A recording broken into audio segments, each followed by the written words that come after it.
Have you ever considered that dry financial reports might be more dangerous than bullets and swords?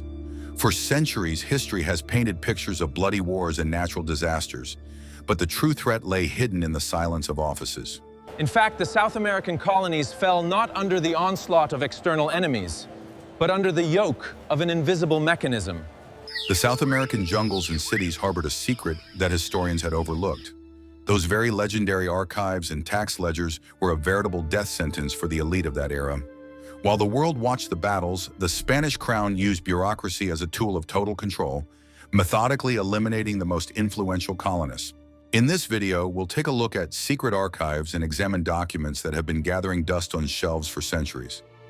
I'll show you how ordinary clerks used ink and paper to destroy entire dynasties, and why the wealthiest people of that time feared the auditor more than the Inquisition. Be sure to watch this episode all the way to the end, because in the finale, I'll reveal a shocking fact. On a financial report forever changed the map of the world and led to the collapse of a mighty empire. You definitely won't find an investigation like this in textbooks, so get comfortable. We're about to dive into the most boring and, at the same time, the bloodiest mystery in history. What if everything you were taught about the colonization of the continent is outdated? The first decades of the conquest are often presented by historians as an unqualified triumph of the Spanish state's military machine. The actual colonization was built by fugitives seeking a safe haven from harsh European persecution. A vast majority of the first settlers were baptized merchants, known as conversos, who sought to hide their past forever.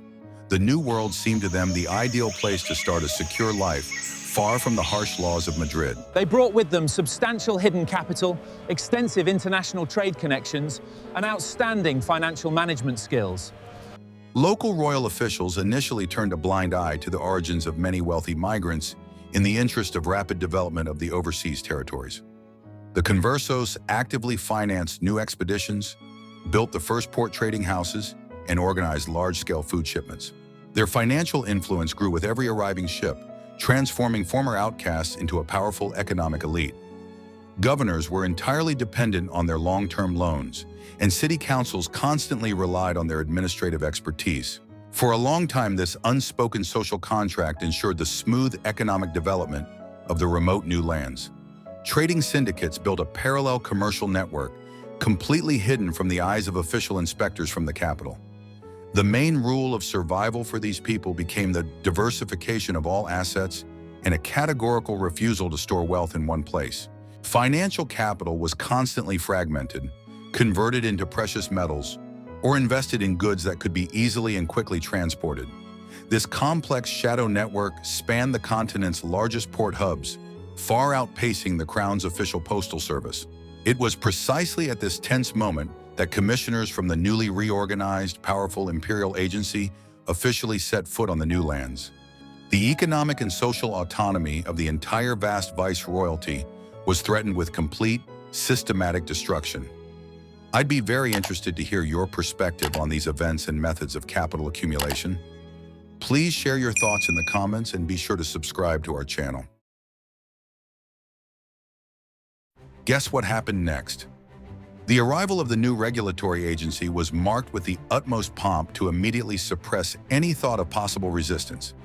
A special tribunal was established in the center of Mexico City, whose jurisdiction covered vast territories from the northern borders to the equator. The arriving inquisitors were immediately provided with luxurious stone palaces and the right of unimpeded access to any private documents. They began methodically building a system of total surveillance over every commercial transaction and every major urban fortune. The local financial elite suddenly found itself under the microscope of a ruthless bureaucratic machine that knew absolutely no compromise. Predictably, the first and foremost targets of the new agency were the colony's business centers and merchant guilds. The tribunal's appointed investigators meticulously examined old passenger lists, customs declarations, and promissory notes from the past decades. They searched for the slightest chronological inconsistencies in the biographies of the most successful merchants and owners of wealthy silver mines. Particular attention was paid to those who regularly sent significant sums to Europe or led a reclusive lifestyle. Wealth in and of itself quickly became the primary sufficient cause for initiating a secret preliminary investigation. The tribunal that was established operated completely autonomously, answering to neither the local colonial governors nor the High Command. This created a powerful parallel structure of authority that instilled far greater fear in the local colonists than the regular royal army. Any high-ranking official could be immediately removed from office by a simple letter bearing the wax seal of the chancellery. The new agency completely monopolized the right to the truth, strictly defining the boundaries of permissible economic behavior for the entire society. Wealthy merchants finally realized that the ocean could not protect them from the long arm of the imperial bureaucracy. This striking, cold efficiency made the new system the most formidable and profitable financial institution of its harsh era. It clearly demonstrated how a system of strict control could successfully mask its purely economic goals under the guise of reliability checks. The agency functioned as a gigantic, tireless audit office, staffed by the empire's finest accountants and clerks. Their original working records, perfectly preserved to this day, are striking in their incredible meticulousness and obsessive attention to detail. Every pencil used, every candle, and every blank sheet of paper was strictly accounted for and entered into special registers. The chief investigators kept their massive ledgers with a precision that would have been the envy of the finest European bankers of the time. At the very heart of this system lay an extensive network of informants that tightly encompassed absolutely every social stratum of the colonial capital. Writing a secret denunciation was considered a reliable way to eliminate a successful business rival or settle old personal scores. Special secretaries of the department methodically recorded dozens of anonymous letters every day, filing them into alphabetical card indexes of suspects. All incoming information was collected over the years, forming thick, detailed dossiers on every city resident of any means. This colossal database allowed judges to strike a devastating blow at the most unexpected and convenient moment for them. The vast city was plunged into a suffocating paranoia, where any friendly conversation at the market could result in arrest and the seizure of property. People began to avoid public gatherings en masse, stopped discussing business openly, and hid their valuables deep in stone cellars. Business life in the capital began to slow down rapidly due to a widespread breakdown of trust among former partners. How effective do you think this method of covert control over the commercial elite was? What was found in the old archives is mind-boggling. The launch of an official investigation always began with an immediate and complete inventory of all the personal property of a wealthy suspect. Armed officials would suddenly appear at a wealthy home and record absolutely every item, from gold jewelry to cutlery. All seized property was carefully sealed, and the suspects' accounts with merchant guilds were immediately frozen until the conclusion of the trial.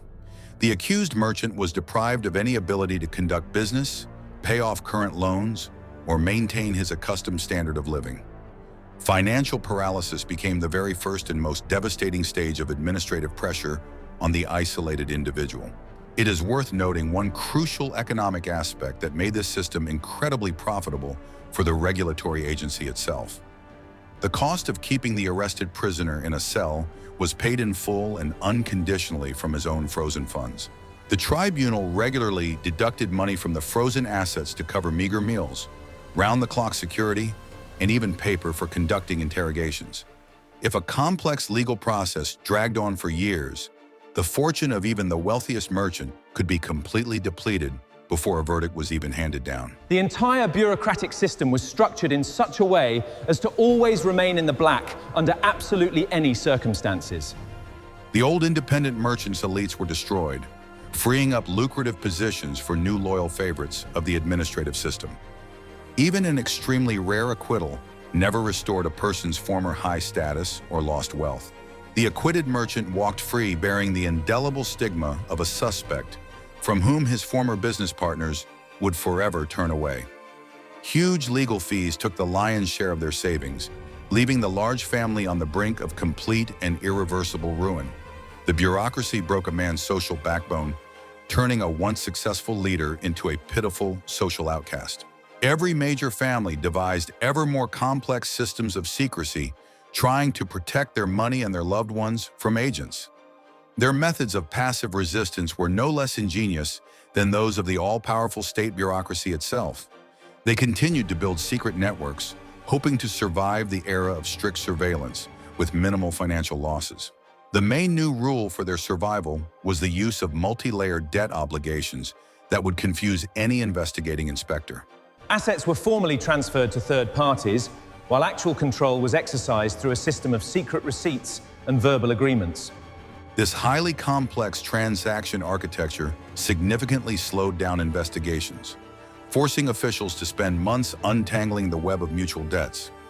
Investigators constantly ran into legal dead ends while trying to prove that a particular ship belonged to a specific suspect.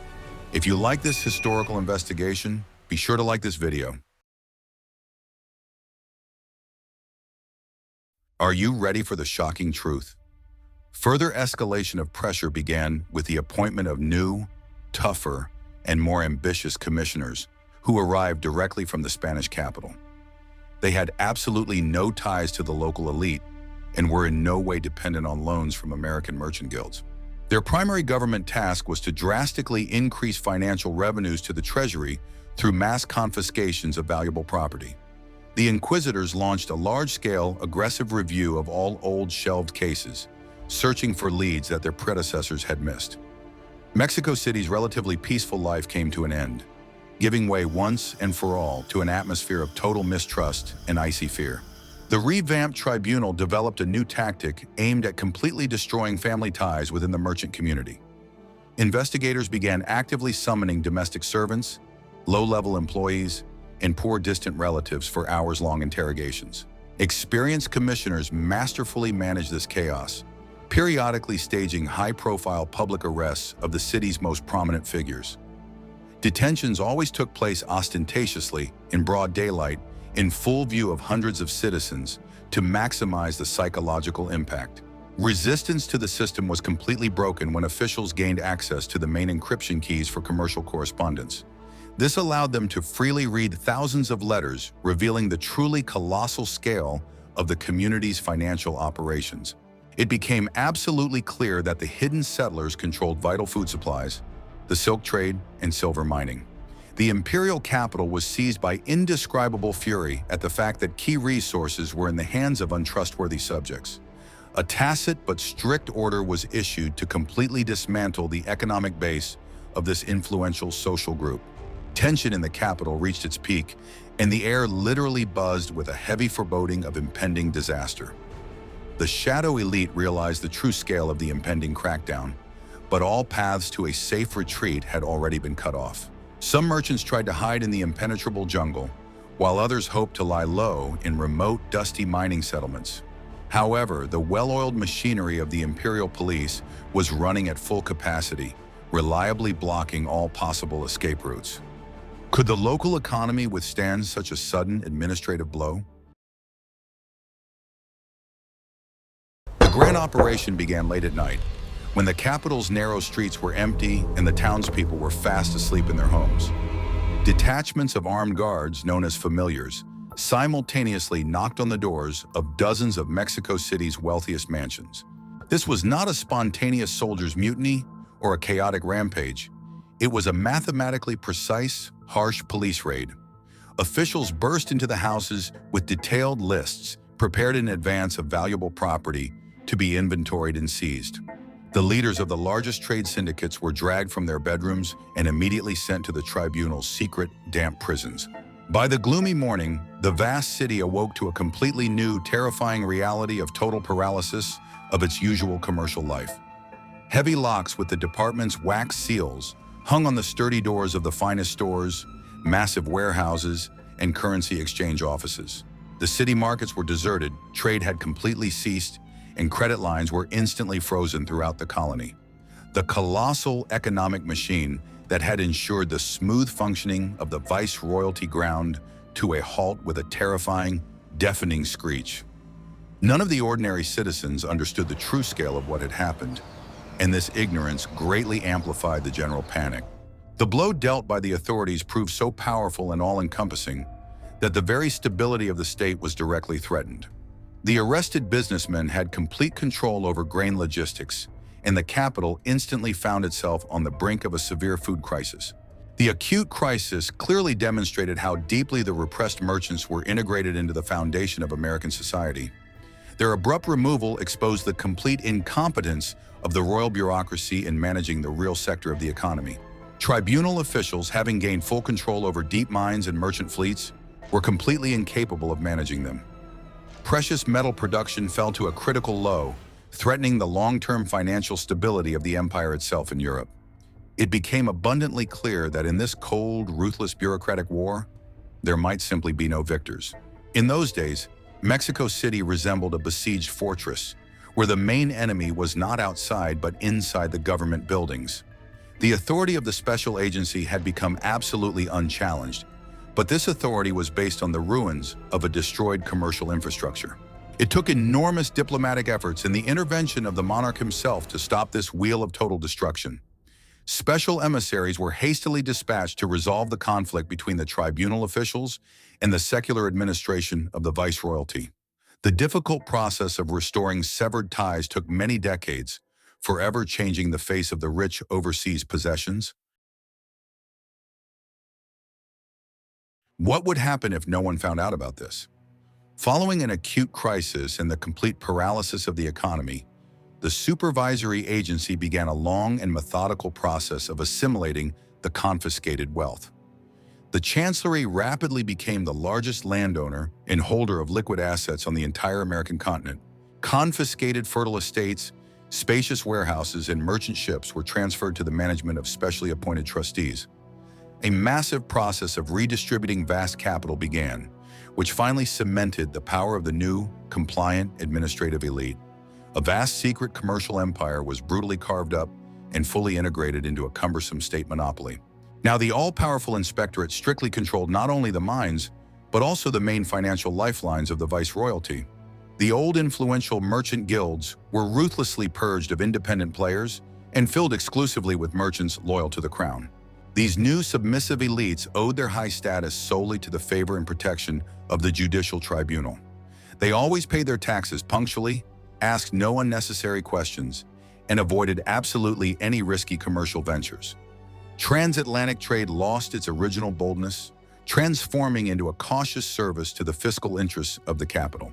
The tribunal's invisible influence penetrated deeply into all spheres of colonial life, becoming an integral part of daily business routine. Obtaining any prestigious government position or launching a major commercial venture required a humiliating background check. The destruction of large independent capital became the supervisory agency's most significant and indisputable achievement on the continent. Officials brilliantly fulfilled their assigned task of clearing the economic landscape of any strong competitors to the crown. This unconditional victory of the bureaucracy over entrepreneurship harshly determined the direction of development for the wealthiest region for centuries to come.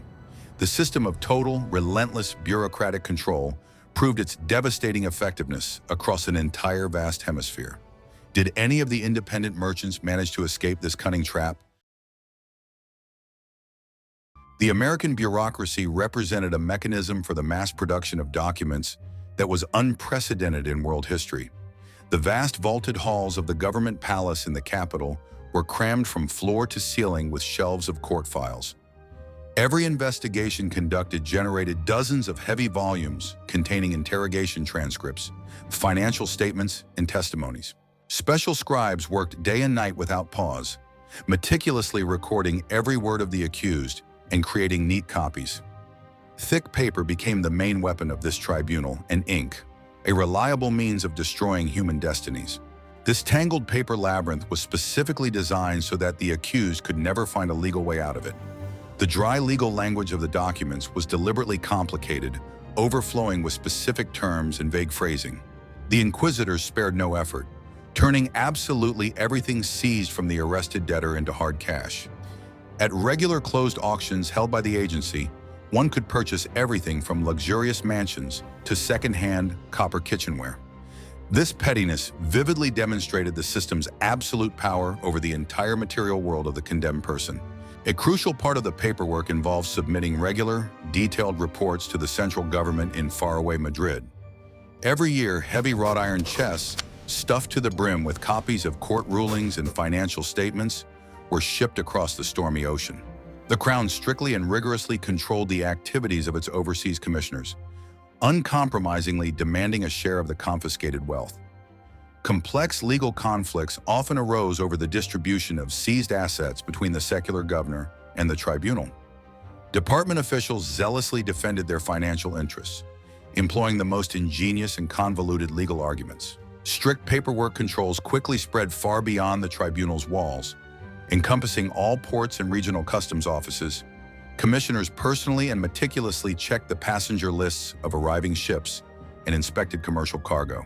The impenetrable paper labyrinth of the American bureaucracy became the most perfect instrument of imperial state domination. It allowed a small group of officials to keep a vast, wealthy continent in a state of constant fear for centuries. Without a single shot fired and without large-scale, costly military operations, they completely suppressed the independence of the local financial elite. The cold power of ink proved far more effective and destructive than the hot power of weapons in a standing army. This well-oiled system demonstrated that an all-powerful bureaucracy is capable of ruining people just as effectively as any natural economic disaster.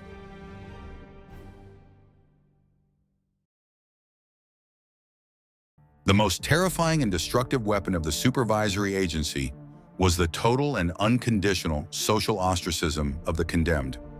The state apparatus successfully employed the practice of public boycott, turning the merchant and his family into social outcasts. The harsh sentence of deprivation of honor meant definitive civil death, which was far more terrifying than the complete loss of capital. The person was permanently deprived of the right to hold any office, to testify in court, and to wear expensive, high-quality clothing. His name was ruthlessly erased from public life, condemning him to a humiliating existence on the very margins of colonial society. This brutal social stigmatization had catastrophic economic consequences for the entire large clan of the convicted man. None of the townspeople had the right to do business with him, grant him new loans, or purchase the goods he produced. Former business partners immediately terminated all contracts to avoid falling under heavy suspicion of having ties to a criminal. Frightened creditors demanded the immediate repayment of all outstanding debts, leading to lightning-fast and irreversible bankruptcy.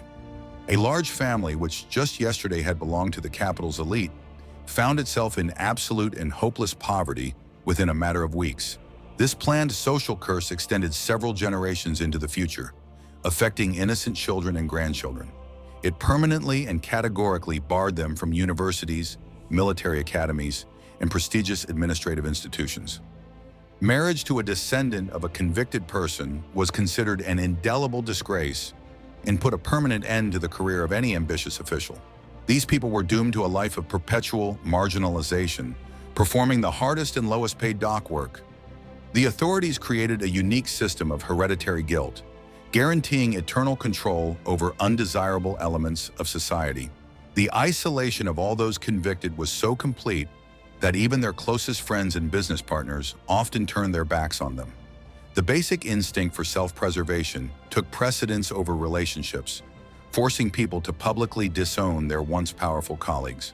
The home of a disgraced merchant became a cursed place that neighbors always avoided, fearing accusations of sympathy. The ruined man was left completely alone to face a hostile machine, utterly deprived of any support or assistance.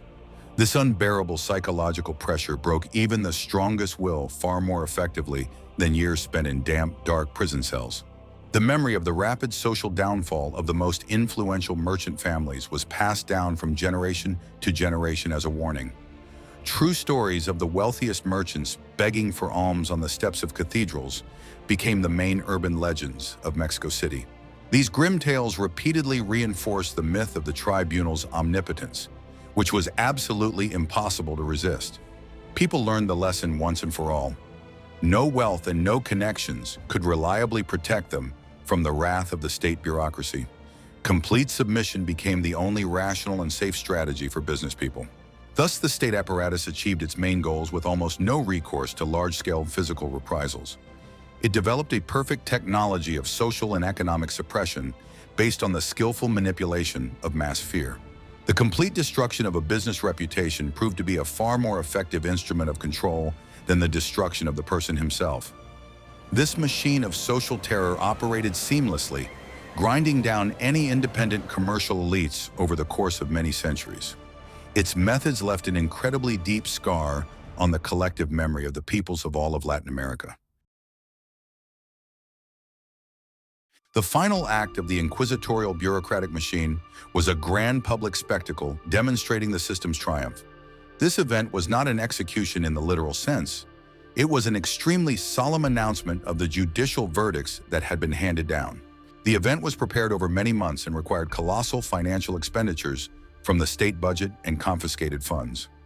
Mexico City's central square was completely rebuilt, with massive wooden multi-tiered amphitheaters erected for spectators and judges. It was the ultimate act of legitimizing authority, designed to strike the imagination of every resident of the colony with its incredible scale. The ceremony was always planned down to the smallest detail and followed a strict script where every person had a role. The day of the event was declared a public holiday, and the entire population of the capital was required to be present in the square from early morning. Comfortable seats on the wooden stands were allocated in strict accordance with the social hierarchy, emphasizing the status of each guest. Officials sat on a high platform beneath luxurious velvet canopies, embodying infallible state justice. The air was thick with somber solemnity, animal fear, and a display of absolute control over the vast, hushed crowd. The long procession of convicts moved slowly through the entire city, drawing thousands of frightened glances along the cordoned-off streets. Former merchants walked barefoot, clad in shameful sanbenitos, with bowed gray heads and utterly lifeless eyes. Many of these broken men had spent years in closed prisons and were now seeing sunlight in the faces of their fellow citizens for the first time. This procession was an act of public, demonstrative humiliation, showcasing the complete collapse of their former prosperous lives.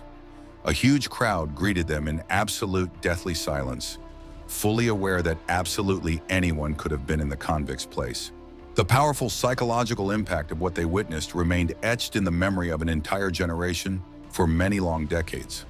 Terrified spectators returned to their homes shaken, having finally realized the full extent of their vulnerability to the system. Parents often told their children about the tragic fate of powerful merchants who had lost all their ships and wealth overnight. This display of power served as a reliable inoculation against defiance, guaranteeing the complete absence of any rebellions or uprisings.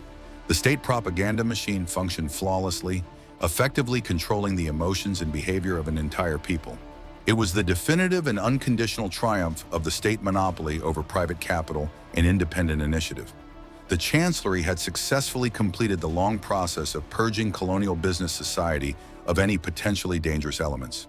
Huge financial flows were definitively redirected to serve the interests of the Crown and the new compliant administration. Local elites firmly learned a harsh lesson. Wealth without political loyalty is a direct path to disaster. A long era of absolute conservatism began, rigidly shackling the continent's economic development for centuries. The ceremonies held in Mexico City and Lima became the main symbols of this era of control, silence, and absolute social submission. They clearly demonstrated that power based on fear and total bureaucratic record-keeping can be incredibly resilient.